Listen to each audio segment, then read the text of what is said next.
જો એક ભાજપનો માણસ બોલવા તૈયાર થાય તો સામત ગઢવી અત્યારે કેસ ઉતારજે। એટલે તમે રાજનીતિ કરવા આવ્યા છો? 24 વર્ષ માટે આ લોકો આજે 7 તારીખથી એક સપ્તાહ ઉજવવાનું ચાલુ કરે છે।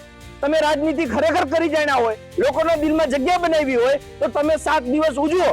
એમાં પહેલો દિવસ એવું નક્કી કરો કે ગુજરાતની એક સ્કૂલ એવી બતાવો કે જ્યાં છોકરાઓને ભણવા માટે સારી સગવડ હોય તો કે કંઈક તકલીફ પડતી હોય, ભાજપ ભારતીય જનતા પાર્ટી આખું સંગઠન નવી સ્કૂલ બનાવી દેશે। આવું તમે ઓપન ચેલેન્જ કરો ગુજરાતની જનતાને। બીજો દિવસ તમે યુવાનો માટે કાઢો કે ગુજરાતનો કોઈ યુવાન ક્યાંય બેરોજગાર હોય, કોઈને નોકરી ન મળતી હોય, કોઈને ધંધો ન મળતો હોય, સ્થાનિક કંપનીમાં 80% નો નિયમ ન જળવાતો હોય, ત્યાં કયો ભારતીય જનતા પાર્ટી તમારે ભેગી ઊભી છે એ કયો તમે।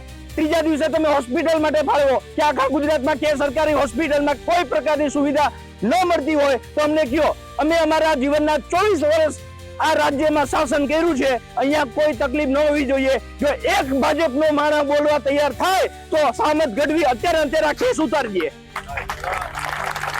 એટલે તમે રાજનીતિ કરવા આવ્યા છો કે લોકોને ઊંધું પડાવવા આવ્યા છો?